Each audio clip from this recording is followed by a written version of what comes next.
Baik, a'udzubillahi minasyaitonirrajim. Bismillahirrahmanirrahim. Assalamualaikum warahmatullahi taala wabarakatuh. Alhamdulillahirabbil alamin. Assalatu wassalamu ala asyrafil anbiya'i wal mursalin wa ala alihi wa sahbihi ajma'in. Qalu subhanaka la ilma lana illa ma 'allamtana innaka antal alimul hakim. Rabbi shrah li sadri wa yassir li amri wahlul 'uqdatam min lisani yafqahu qawli. Rabbi yassir wa la tu'assir ya karim, amma ba'. Qala Allah Ta'ala fil kitabihil karim ba'da a'udzu billahi minasyaitonir rajim. Wasari'u ila maghfiratin min rabbikum wa jannatin arduhas samawati wal ard u'iddat lil muttaqin. Sadaqallahul azim. Wa qala Rasulullah sallallahu alaihi wasallam, man qama ramadanan imanan wahtisaban ghufira lahu ma taqaddama min dhanbih atau kama qala. Baik, yang pertamanya kita merafakkan setinggi-tinggi kesyukuran pada Allah Subhanahu wa taala. Alhamdulillah, Allah Taala masih lagi memberi kita peluang dan rezeki untuk kita masih lagi berada dalam bulan Ramadan, bulan yang mana kita nak memohon keampunan maghfirah kepada Allah Subhanahu wa taala, dan bulan yang di mana kita mengejar darjat ketakwaan kita kepada Allah Subhanahu wa taala. Baik, tuan-tuan puan-puan yang dirahmati oleh Allah Subhanahu wa taala, mungkin boleh komenlah sekiranya kalau ada tak dengar suara ke ataupun mungkin gambar tak clear ke macam mana, boleh komen. Ala kulli hal, saya ambil masa sebentar saja untuk kita sama-sama saling ingat memperingati antara kita. Kan, saling ingat memperingati di antara satu sama lain, insya-Allah. Dan untuk makluman juga sebelum saya pergi kepada tajuk tazkirah kita pada malam ini, sebenarnya tazkirah malam ini anjuran surau Al-Hidayah Taman Mulia. Surau Al-Hidayah Taman Mulia, dan dikira bila saya tanya JK Surau, dia kata platformnya guna Facebook saya lah, satunya untuk memanfaatkan lagi tazkirah tu kepada orang lain. Satunya ahli qaryah surau Al-Hidayah Taman Mulia, Pajam, nilai Negeri Sembilan lah. Baik. Ala kulli hal, yang pertamanya, bila kita membicarakan dalam bulan Ramadan, saya teringat satu peristiwa yang bulan Ramadan ini. Bila waktu masuk bulan Ramadan ini, antara yang kebiasaannya Allahyarham Tuan Guru Harundin, dia akan tinggalkan sementara pengajian Darus Syifa dia, dan dia akan buat satu kuliah khusus untuk menyambut ataupun ambang bulan Ramadan. Dan satu analogi yang saya ingat, yang sampai hari ini saya ingat Allahyarham Tuan Guru Harundin disebut, ada orang dia tidak tahu sejauh mana keistimewaan bulan Ramadan. Ada orang dia tidak tahu sejauh mana keistimewaan bulan Ramadan. Seumpamanya analogi yang Tuan Guru Harundin bawa, dia kata, apa dia kata? Tuan Guru Harundin kata, seumpamanya di hadapan kita ni ada banyak batu. Banyak jenis batu di hadapan kita. Kan? Ada batu kerikil, ada batu sungai, apalagi batu yang ada. Baik, kalau orang yang tidak tahu dan tidak reti menilai nilai sesuatu batu tersebut, dia akan anggap semua batu yang di hadapannya semuanya sama. Semua batu yang di hadapannya adalah semuanya. Tetapi apabila orang yang pakar tentang batu ini, dia akan faham bahawa dalam banyak-banyak batu itu ada batu yang berharga. Apa antara batu yang berharga? Belian, tuan-tuan. Kan, belian. Kalau tak reti cara, tak tahu macam mana nak menilai, maka dia anggap dalam banyak-banyak batu tersebut, walaupun dalam batu tersebut ada belian, kan, ada emas sekalipun, tetapi disebabkan dia tidak tahu nilai sesuatu batu tersebut, maka dia anggap semua batu sama. Sama juga dengan Ramadan, tuan-tuan. Kalaulah orang tu tidak tahu sejauh mana nilai dan keistimewaan bulan Ramadan, maka dia akan anggap bulan Ramadan ini adalah bulan yang sama seperti bulan-bulan yang lain. Sangat-sangat rugi, tuan-tuan. Antara analogi yang Tuan Guru Harundin bawakan lagi, kan, dalam banyak-banyak air, orang akan anggap air kebanyakannya sama. Kan, ikutlah air klorin ke contoh, air masak ke, air mineral ataupun air osmosis. Kan, dalam banyak-banyak air, kalau orang tidak tahu erti menilai air, dalam tu ada air Zam-Zam. Dalam banyak-banyak air tu ada air Zam-Zam, tuan-tuan. Puan-puan yang dirahmati oleh Allah Subhanahu wa taala. Kalau orang tidak tahu menilai ataupun tidak tahu keistimewaan air Zam-Zam, air yang terbaik dalam dunia, Kalau orang tidak tahu keistimewaan air Zam-Zam tersebut, orang akan minum air itu seperti mana air-air biasa yang lain. Tetapi orang yang tahu menghargai dan tahu keistimewaan air Zam-Zam, maka dia akan anggap air itu satu air yang istimewa. Sama juga dengan bulan Ramadan, tuan-tuan. Kalau kita tidak tahu menilai dan tidak tahu erti keistimewaan bulan Ramadan, maka kita akan anggap bulan ini adalah seperti bulan-bulan yang biasa. Kan? Bulan ini seperti bulan-bulan yang biasa. Sebab itu, tuan-tuan, antara yang kita boleh lihat pada hari ini, kita ambil contoh, dalam bulan Ramadan itu dah bulan Ramadan itu bulan yang mulia, kan? Hari yang mulia, bulan yang mulia. Dan apatah lagi bagi orang yang tidak mengetahui dalam bulan Ramadan itu ada hari ataupun malam yang berharga. Apa dia, tuan-tuan, puan-puan yang dirahmati oleh Allah Subhanahu Wa Taala? Iaitu malam Lailatul Qadar. Seumpamanya dalam banyak-banyak belian lah. Saya pun tak erti sangat babak belian ni, tuan-tuan. Dalam banyak-banyak belian, ada satu belian yang paling mahal harga dia. Tetapi barangkali orang yang tak tahu, barangkali dia anggap semua belian tu sama. Sama juga macam emas, tuan-tuan. Dalam banyak-banyak emas kan ada banyak emas yang tak banyak campuran dia lah. Emas yang tak banyak campur tu, itulah emas yang paling mahal sekali. Atau emas yang tinggi nilai dia. Sama juga dalam bulan-bulan Ramadan ini, sesiapa yang tidak reti menilai 10 malam terakhir, kan? Sesiapa yang tidak reti menilai 10 malam terakhir, maka dia akan anggap 10 malam terakhir itu seperti hari-hari Ramadan yang biasa. Padahal Nabi SAW apabila apabila sampai 10 malam terakhir, antara hadisnya sebut, Nabi mengikat seluar Nabi atau Nabi mengikat perut Nabi. Tandanya Nabi tidak berhubungan dengan isteri-isteri Rasulullah SAW, Ummul Mukminin. Dan antaranya juga Nabi buat? Nabi banyakkan beriktikaf di masjid. Dan antaranya juga, tuan-tuan, puan-puan yang dirahmati oleh Allah Subhanahu Wa Taala, Nabi ajak keluarga-keluarga Nabi gerak bangun pagi untuk beribadat kepada Allah Subhanahu Wa Taala, bertahajud dan berqiyamul lail. Maksudnya dalam 10 Ramadan ini Nabi bersungguh-sungguh, kan? Nabi bersungguh-sungguh untuk mengejar 10 Ramadan. Rugilah bagi mereka yang bersungguh-sungguh di awal Ramadan, tapi akhir 10 Ramadan mereka tidak bersungguh-sungguh. Kan? Tidak bersungguh-sungguh. Sangatlah rugi bagi mereka yang awal Ramadan pun tak sungguh-sungguh. Baca Quran pun tak baca, jarang-jarang baca. Dan di dalam 10 Ramadan yang terakhir pun tidak ada perubahan. Bahkan lagi teruk barangkali. Maka teramatlah rugi bagi mereka. Sebab itu, antara muhasabah yang kita nak bawa dalam bulan Ramadan pada hari ini, kita nak muhasabahkan dahulu sejauh mana sepanjang 20 hari lah, 19 hari. Ini malam ke-20. 19 hari kita menyambut bulan Ramadan ataupun 19 hari kita berpuasa pada hari ini. Sahabat-sahabat yang dirahmati oleh Allah Subhanahu Wa Taala. Dalam 19 hari kita berpuasa pada hari ini, sejauh mana kita menilai ibadat puasa kita dan sejauh mana amalan kita. Kan? Sebab itulah Al-Imam Al-Ghazali bila membahaskan tentang tingkatan ataupun martabat puasa itu sendiri, martabat puasa ni terbahagi pada 3. Ini yang kita nak muhasabahkan bersama. Dan kita sendiri yang boleh menilai sejauh mana martabat puasa kita sendiri. Baik. Al-Imam Al-Ghazali bila membahaskan tentang martabat puasa, yang pertamanya, peringkat yang pertama adalah peringkat puasa al-umum.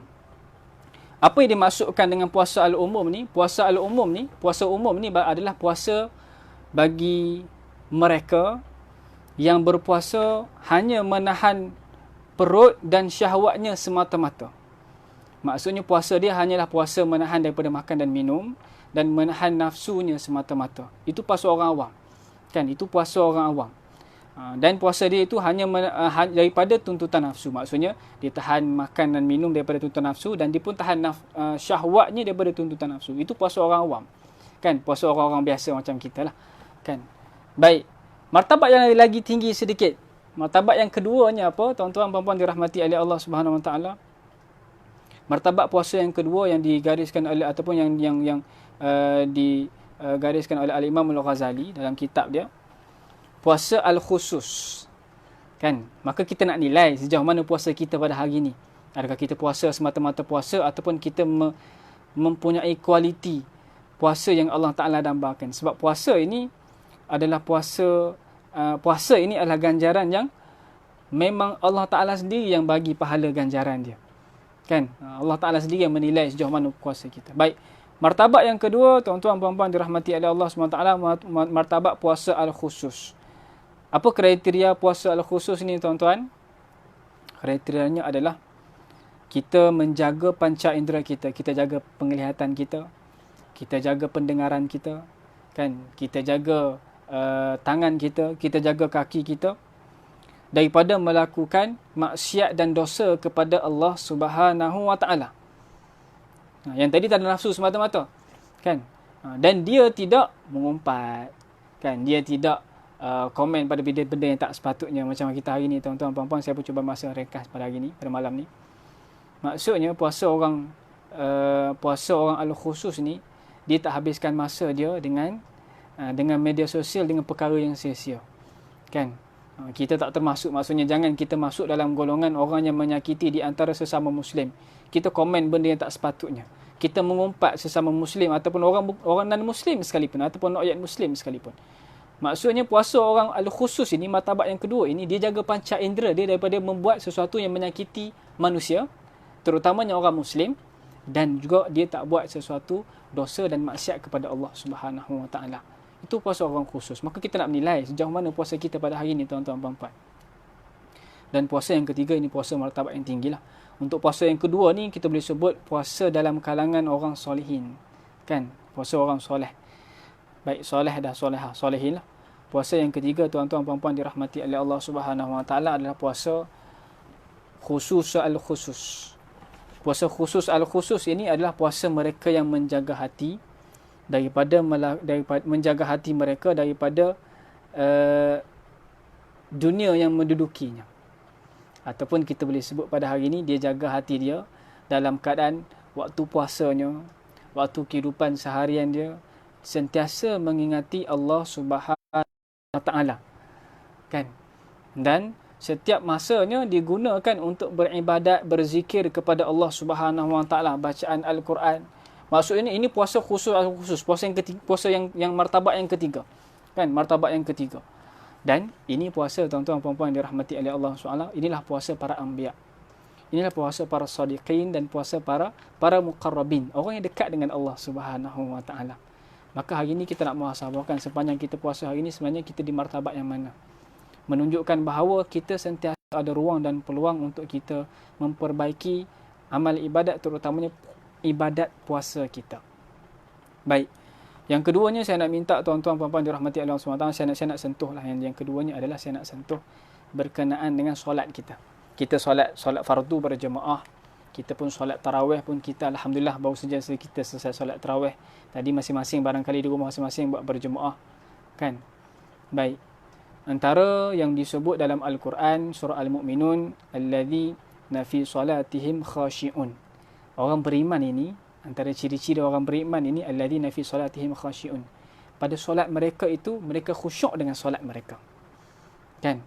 Maka kita nak muhasabahkan juga pada hari ini sejauh mana amal ibadat solat kita. Kita solat fardu berjemaah kita, solat subuh kita solat dalam keadaan khusyuk ataupun tidak. Apa yang dimaksudkan dengan khusyuk, tuan-tuan? Antara alim ulama bila membahaskan tentang khusyuk ini, maksudnya hati dia tenang. Dalam solat hati dia rasa ketenangan dan hati dia sentiasa mengingati Allah Subhanahu Wa Taala. Kan? Hati dia tidak teringatkan hal-hal dunia.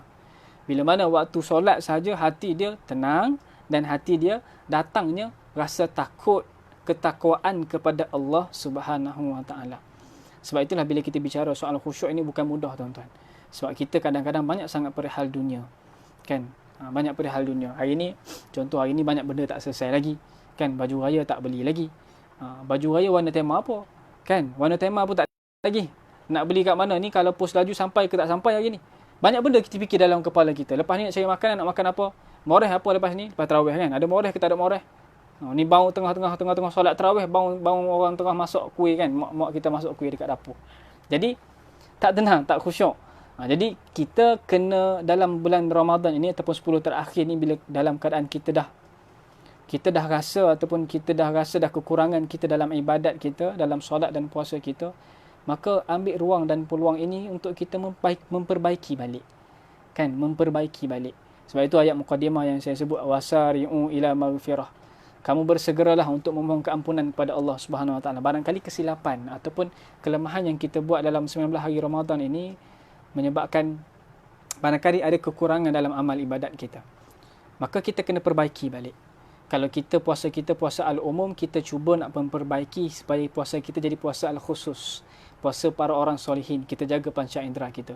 Betul kadang-kadang kita orang komen situ, orang komen situ. Kita nak rasa komen juga tuan-tuan. Kan, kita hari ni beruntung sebab kita dah dalam keadaan kita pada hari ni, kita dalam keadaan PKPB. PKP lah, senang sebutnya, kita tak boleh keluar rumah lah. Kena stay at home. Dan peluang yang kita boleh at home ni apa tuan-tuan? Inilah peluang untuk kita beruzlah. Atau peluang untuk kita ambil masa untuk kita bersuluk. Kita menyendirikan diri kita dan kita memanfaatkan masa kita khusus betul-betul untuk kita beribadah kepada Allah Subhanahu Wa Taala. Tapi barangkali uzlah kita tak sama dengan uzlah para alim ulama. Sebab apa tuan-tuan? Sebab hari ni kita ada handset. Kita ada handset, kan? Handset ni lah kadang-kadang melarutkan kita. Barangkali kita uzlah fizikal. Tetapi secara mayanya kita tak uzlah. Ke situ kita komen, ke sini kita komen, ke situ kita buat benda ataupun kita baca, kita tengok video-video yang tak sepatutnya. Kan? Yang melalaikan. Kan? Dan antara ciri juga bila disebut tentang orang beriman ini, dia menjauhkan diri dia daripada perkara yang melalaikan. Apatah lagi lalai dalam solat tuan-tuan, minta jauh. Sebab itulah alim ulama bila menceritakan tentang khusyuk ini, 3 perkara untuk menjadikan kita khusyuk dalam solat. Tadi saya sebut 3 peringkat dalam puasa. Saya nak bincang bab solat. 3 perkara untuk buat kita khusyuk dalam solat. Apa dia tuan-tuan? Yang pertamanya, kita mengingati mati. Tidak ada sebaik selain kita mengingati mati. Kan, dalam peristiwa COVID-19 pada hari ini menyebabkan kita sedar bahawa nyawa kita ni berharga. Dan kita juga sedar bahawa amalan kita ni sikit tuan-tuan. Kan, amalan kita ni sikit. Jadi bila amalan kita sikit, kita kena sedar kita belum bersedia untuk mati. Jadi dengan ruang dan peluang yang Allah Ta'ala berikan kepada kita pada hari ini, maka manfaatkanlah masa kita untuk kita penuhkan masa kita dengan beribadat kepada Allah Subhanahu Wa Taala. Dan antaranya solat. Banyakkan solat. Apatah lagi dalam 10 akhir bulan Ramadan ini, kita jangan tinggal solat sunat tahajud. Jangan tinggal qiyamul lail. Sebab itu dalam hadis yang saya bacakan tadi, man qama ramadanan imanan wahtisaban ghufira lahu ma taqaddama min dhanbi. Sesiapa yang mendirikan, man qama ramadan, sesiapa yang mendirikan malam pada bulan Ramadan, imanan, kan, dengan penuh keimanan, wahtisaban, dengan penuh pengharapan, ganjaran dan penuh mohon keampunan kepada Allah Subhanahu Wa Taala, ghufira lahu ma taqaddama min dhanbi. Maka Allah Ta'ala ampunkan dosa-dosa dia sebelum ini. Kan? Sebab itu tuan-tuan puan-puan dirahmati oleh Allah Subhanahu Wa Taala, kita mendirikan solat kita yang kita sebut tentang solat khusyuk ni, melibatkan juga solat fardu dan juga melibatkan juga tuan-tuan puan-puan, melibatkan juga solat sunat kita. Solat sunat tarawih, solat sunat tahajud. Kan? Andai katalah solat sunat tahajud kita ni, kalau kita bolehlah ruangkan masa dalam 10 bulan Ramadan ni, jangan tinggal solat sunat tahajud. Kita ada ruang dan ada peluang. Kan? Baik. Yang keduanya, untuk kita khusyuk dalam solat adalah kita tidak tergopoh-gapah dalam menunaikan solat. Kan? Ada orang di solat sunat tarawih ni dia nak cepat. Ada orang solat sunat tarawih nak cepat. Bila kita cepat ataupun kita nak laju dalam solat sunat tarawih, kita nak laju, kita nak habis awal. Kan? Kalau boleh pukul 8.45 tu pukul 9 siap. Contoh. Kan? Kita nak laju. Apabila kita tergopoh-gapah dalam kita solat, kita tak boleh nak merasai nikmat khusyuk dalam solat itu sendiri. Yang pertamanya, bila kita nak solat, kita kena mengingati mati. Kita kena faham ataupun kita letak dalam diri kita bahawa barangkali inilah solat terakhir aku. Yang keduanya, tuan-tuan puan-puan dirahmati oleh Allah Subhanahu Wa Taala, jangan kita tergopoh-gopoh dalam melaksanakan solat. Bila kita duduk dalam solat, itu di antara hubungan kita dengan Allah Subhanahu Wa Taala. Mana lagi ruang dan peluang untuk betul-betul kita khusyuk dalam solat kita. Baik, tuan-tuan puan-puan dirahmati oleh Allah SWT, macam yang saya sebut, perkongsian saya ini hanya perkongsian peringatan antara satu sama lain. Tidak mengurang hormat saya pada alim ulama, asatizah, doktor-doktor yang friend Facebook saya yang turut dengar pada hari ini. Sekiranya ada kesilapan, boleh komen. Saya tengok ramai asatizah, alim ulama yang saya follow dan friend bersama dalam FBI ini. Segan sebenarnya nak live ni dengan alim ulama yang ada. Tapi ala kulli hal, menyeru ayat Al-Quran, fadzakir wa dzakir fa inna dzikra tanfa'ul mu'minin, dan berilah peringatan, sesungguhnya peringatan itu memberi manfaat pada orang mukmin. Maka sama-samalah insya-Allah kita peringatan satu sama lain. Yang ketiganya apa tuan-tuan? Yang ketiganya untuk kita peroleh khusyuk dalam solat kita. Tak kira solat fardu ataupun solat sunat, solat tarawih ataupun solat tahajud kita, adalah untuk kita menghayati bacaan di dalam solat kita. Kan, menghayati bacaan di dalam solat kita. Tuan-tuan puan-puan dirahmati oleh Allah SWT, saya pun tidak berhajat untuk bincang panjang. Dalam persiapan dalam bulan Ramadan 10 malam yang terakhir ini, semestinya antara ibadah khusus yang kita yang khususnya dalam bulan Ramadan itu adalah puasa itu sendiri. Maka perbaiki puasa kita 10 Ramadan ini. Jaga diri kita daripada melakukan perkara yang Allah Ta'ala larang. Kan? Daripada komen benda yang tak sepatutnya. Kan? Kalau benda yang perlu bermanfaat, nak ruang media sosial tak salah, Facebook dan sebagainya dengannya. Tetapi bagaimana kita menggunakannya. Kita gunakanlah untuk perkara yang bermanfaat. Jangan gunakan untuk perkara yang sia-sia. Apatah lagi perkara yang kita buat tu mengurangkan ganjaran puasa kita sendiri. Yang terakhirnya tuan-tuan yang saya nak sentuh adalah ambil peluang pada 10 malam terakhir ini untuk kita mendapat maghfirah, keampunan daripada Allah Subhanahu wa taala. Sebab itu di antara doa yang disarankan oleh Rasulullah sallallahu alaihi wasallam dalam 10 Ramadan ni, Sayyidatina Aisyah tanya, apa yang aku nak buat dalam 10 akhir Ramadan ini? Banyakkan memohon ampun kepada Allah Subhanahu wa taala. Maka Sayyidatina Aisyah tanya balik, caranya macam mana? Macam mana aku nak mohon keampunan? Dengan lidah kamu berdoa. Apa doa yang Nabi sarankan? Nabi sarankan doa, Allahumma innaka afuwun karim, tuhibbul afwa fa'fu anna. Allahumma innaka afuwun karim, tuhibbul afwa fa'fu anna. Saya kira doa ni puan tuan-tuan dah baca. Maka dalam 10 Ramadan yang terakhir ini, banyakkan doa ini. Kan? Jangan biarkan lidah kita ataupun mulut kita ini bercakap banyak benda yang sia-sia. Tetapi penuhilah dan lazimilah dengan bacaan-bacaan doa, mohon keampunan kepada Allah Subhanahu wa taala. Sebab itu tuan-tuan puan-puan dirahmati oleh Allah Subhanahu wa taala, rugilah bagi mereka yang berakhirnya Ramadan tidak mendapat keampunan daripada Allah. Kan, kita ni kita tahu, kita sedar, kita ni banyak dosa tuan-tuan. Kan, puan-puan dirahmati oleh Allah Subhanahu wa taala. Kadang-kadang kita terbuat dosa. Sebab zaman-zaman sekarang ni mudah sangat nak buat dosa tuan-tuan. Kan, mudah sangat kita nak tersalah. Kan, mudah sangat kita nak, barangkali kita terbuat dosa barangkali. Kan, sama ada dosa tu kita sedar ataupun tidak sedar. Dosa tu dalam keadaan kita tahu ataupun kita tak tahu. Kan, jadi dengan itu kita ambillah peluang dan ruang ini. Allah Ta'ala buka seluas-luasnya pintu keampunan. Maka kita mintalah dengan Allah Subhanahu wa taala, moga kita diampunkan dosa dalam bulan Ramadan ini. Dan persiapan dalam bulan Ramadan, saya kira banyak asatizah kita yang bagi tips untuk bulan Ramadan. Secara spesifiknya saya kira tuan-tuan puan-puan sendiri pun dah maklum. Kan, antaranya juga adalah untuk kita jaga qiyamul lail kita. Kan, untuk memperbanyakkan ada yang memperbanyakkan bacaan Al-Quran. Kan, yang memperbanyakkan bacaan Al-Quran, memperbanyakkan memperbanyakkan zikir, menghidupkan malam.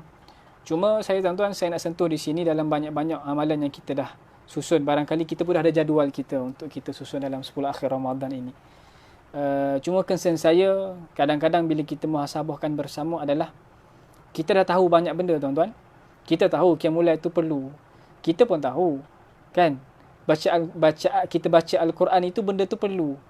Apatah lagi di akhir Ramadan, pada 10 akhir Ramadan, 10 malam terakhir ini. Cuma kadang-kadang kita tak buat. Itu masalah dia tuan-tuan. Kita tahu benda tu. Kita tahu kena qiyamul lail. Kita tahu kena baca Al-Quran. Kita tahu kena banyakkan berzikir. Kan, kita ketahui dalam puasa ni kita kena jaga panca indera kita daripada melakukan benda-benda maksiat dan dosa kepada Allah Subhanahu wa taala. Tapi tuan-tuan, barangkali kita wallahu alam, kan, kita tak buat. Itu masalah dia. Maka tuan-tuan, saya lihat pada hari ni ramai asatizah dah sarankan, dah bagi peringatan, dah buat galakan, ramai lagi yang buat live FB, saya kira lagi alim dan suatu dengannya. Cuma masalah kita adalah kita tak buat. Maka saya nak seru tuan-tuan puan-puan yang dirahmati oleh Allah Subhanahu wa taala, mujahadah. Mujahadah. Di akhir Ramadan ini, kita susunlah waktu kita dengan baik-baik.